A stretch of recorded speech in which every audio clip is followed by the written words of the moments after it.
Salut les copains! Alors on va faire un petit tuto absolument pas préparé comme il faut, absolument mal monté, absolument pas trop bien expliqué, mais encore que ça devrait être compréhensible, pour passer sur une Turnigy Evo de ça à ça. Voilà. Pour ceux qui savent pas, donc c'est un montage des gimbal M9 à effet Hall de Taranis sur une Turnigy Evo. On se retrouve tout de suite après le premier démontage pour tester les branchements. Un premier test des soudures. On va se mettre là. Donc les gaz, eux, ils sont bons.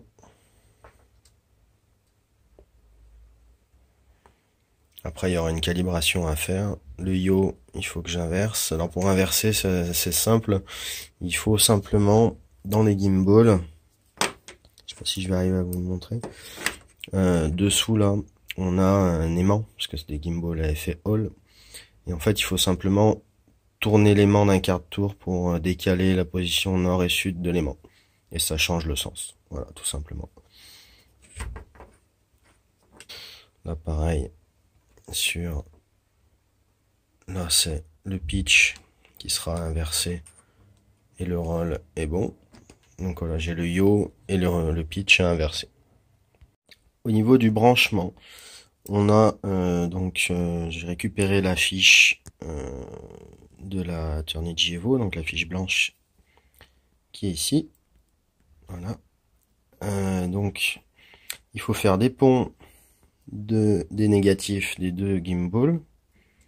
Donc là on a le yaw et le throttle, et le positif pareil ici, le yaw et le throttle. Donc on a le fil noir qui est en première position pour la masse, et le plus l'alimentation des deux qui est le quatrième fil de la fiche. Pareil pour la gimbal du pitch et du roll, donc on a la masse ici et le plus qui est ici, des deux gimbals. Et après, donc sur les gimbal M9, j'ai vu que c'était donc des fils orange pour les deux voies, tandis que sur les gimbal M7, ils ont mis un fil jaune et un fil vert pour différencier les deux. Donc là, on a deux fils orange. Alors, on voit pas trop la différence de couleur sur la vidéo, mais ces deux fils là sont des fils qui en dessous, voilà, on voit un peu mieux, ils sont orange.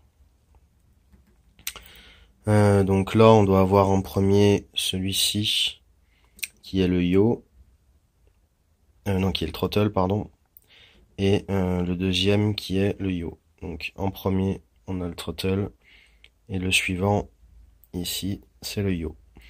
Et après de l'autre côté on va avoir en premier celui-ci qui est le roll. Ouais, si je dis pas, ouais, c'est le roll, et celui-ci qui est donc le pitch. Alors moi sur mon branchement, j'ai dû tourner les aimants, comme je disais tout à l'heure, du yaw et du pitch. Donc en fait il suffit de dévisser, à tourner comme ça. Donc vous avez ces deux vis là, celle-ci et celle qui est de l'autre côté là, en bas là, on voit mal. Juste il faut dévisser ça, on sort donc le bloc complet du potentiomètre. Enfin j'appelle ça un potentiomètre, mais là c'est différent. Et à l'intérieur, on va pas le voir forcément ici, on le verra peut-être mieux. Voilà, ici il y a une petite vis qui est là. Voilà, il faut dévisser cette vis pour débloquer l'aimant, tout simplement, et après il faut le faire tourner sur lui-même d'un demi-tour. Si les voies sont inversées, il suffit juste de le tourner d'un demi-tour, donc 180 degrés, pour inverser le plus et le moins de l'aimant, et du coup ça inverse la voie. Donc là évidemment c'était des branchements temporaires, hein, c'était juste pour tester si ça marche bien avant de commencer à charcuter le châssis de la radio.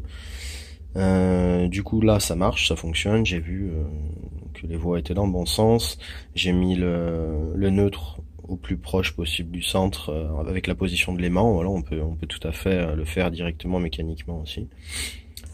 Donc ça c'est fait. Et l'étape suivante, ce sera de charcuter la partie inférieure et la partie supérieure de la radio. Alors a priori de ce que j'ai vu, il va falloir supprimer les supports, donc les 4 supports de base des vis des gimbals. Donc ces 4 là, ce support ici, celui-là, on a celui-là et celui-là. On va garder, je pense, les petits pions de centrage qu'on a là qui servent à centrer le cercle qui est ici, là, ce cercle là. Donc là on va les garder. On va peut-être devoir recouper ceux du haut qui sont plus longs. Donc je regarderai en fonction, je verrai s'il faut le faire ou pas. Dans la partie inférieure, je crois qu'il faut aussi supprimer ces trucs là, ou au moins les raccourcir.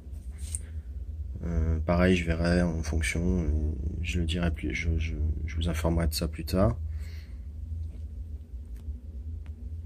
Et donc sur les gimbals en eux-mêmes, il faut pareil réduire au maximum la place qu'elles prennent, hein, parce que si vous voulez un ordre d'idée de comparaison, elles sont quand même vachement plus grosses. Et les trous de fixation ne sont pas du tout au même endroit. Donc en gros on va usiner au plus proche du corps pour réduire la place que ça va prendre à l'intérieur. Et après on colle tout ça dans le châssis. Ce sera pas vissé malheureusement. Ce sera soit de la colle à chaud, soit un autre système de collage, histoire que ça ne bouge pas. Voilà. Donc pose de la première gimbal. Voilà, elle n'est pas fixée, hein, elle est juste tenue parce qu'elle est un peu serrée encore dans le plastique. Donc ça, c'est les fixations d'origine des gimbals de base, tout simplement, que j'ai coupé. Et à l'intérieur, ça prend de la place, mon Dieu. À l'intérieur, donc on a la gimbal qui rentre plutôt bien. Là, elle est vraiment pile poil. Et on a donc bien charcuté un peu les bords. Alors ça se voit pas de l'extérieur, évidemment. Voilà, on a des besoins de charcutage, c'est sympathique.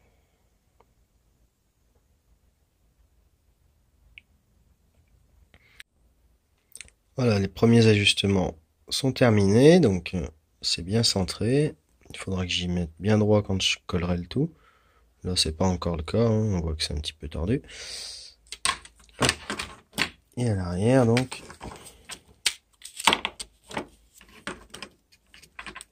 il faudra faire passer les fils correctement. Peut-être que j'aurai à faire des rallonges de fils pour les extérieurs, parce qu'ils sont un peu courts de base. Et voilà. Voilà ce que ça donne après. Quelques points de colle à chaud. J'en ai mis 3 bons gros points de colle à chaud par gimbal. Ils sont en noir en plus. Voilà, ça fait pas trop dégueulasse.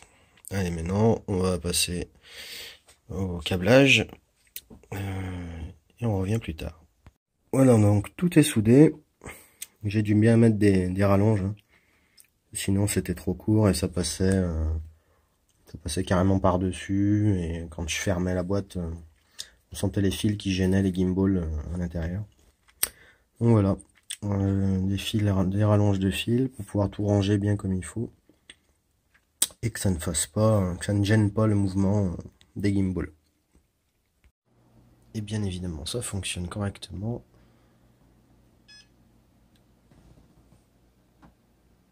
Alors du coup la différence par rapport au stick d'origine, c'est qu'on va pas pouvoir avoir les endpoints au maximum. Ce que j'ai compris, c'est un problème de tension qui est pas la même. Donc les gimbals M9 n'ont pas la même plage de tension que les gimbals d'origine. Et donc la Evo arrive pas à les alimenter aussi bien que ceux d'origine. Alors ça se corrige tout à fait dans Betaflight, hein, on peut compenser en modifiant les endpoints, en les mettant au maximum. Alors on va pas pouvoir avoir malheureusement jusqu'à 1000 en minimum et 2000 en maximum, quoique sur le pitch Ça marche. Alors, je sais pas pourquoi sur le pitch j'arrive à les avoir, mais pas sur les autres. Euh, En tout cas, ça fonctionnera quand même. Et c'est juste que la plage Betaflight sera pas la même, elle sera un peu plus courte.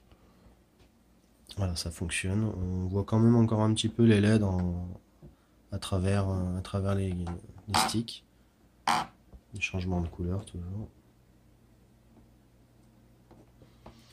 Voilà, n'hésitez pas si vous voulez vous lancer. Faites votre petit bricolage. Allez, bye!